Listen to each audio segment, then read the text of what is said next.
देते थे या मुकाबला होता था, अब तो शायद इनको उम्मीदवार ढूंढने पड़ेंगे, खुद उम्मीदवार ढूंढने पड़ेंगे और टिकट ऑफर करना पड़ेगा। ये सत्यानाश कर दिया है इनकी सियासत का आसिफ अली जरदारी ने बड़ी महारत के साथ।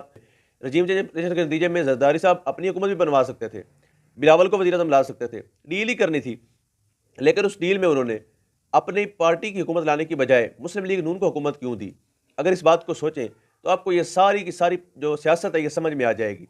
उन्होंने ऐसे मौके पर जब कौम की तरफ से लान-तान होनी थी, जब कौम की तरफ से जो मज़ीद पॉलिटिकल इमेज डाउन होना था, जब पॉलिटिकल जो पारा है वो हाई था पाकिस्तान के अंदर, रजीम चेंज हो रहा था और लोग इसको देख रहे थे कि कौन सी सियासी पार्टी क्या कर रही है। ऐसी सिचुएशन के अंदर उन्होंने शहबाज साहब को वज़ीर-ए-आज़म बनवा दिया और उनको बुरी तरह फेल भी करवाया। उनसे वो फैसले करवाए जो वो शायद नहीं करना चाहते थे। यानी मईशत का बुरा हाल हो गया, सिक्योरिटी का बुरा हाल हो गया और यानी एक भिखारियों की तरह उनसे डील करवाया, कहाँ-कहाँ भेजा।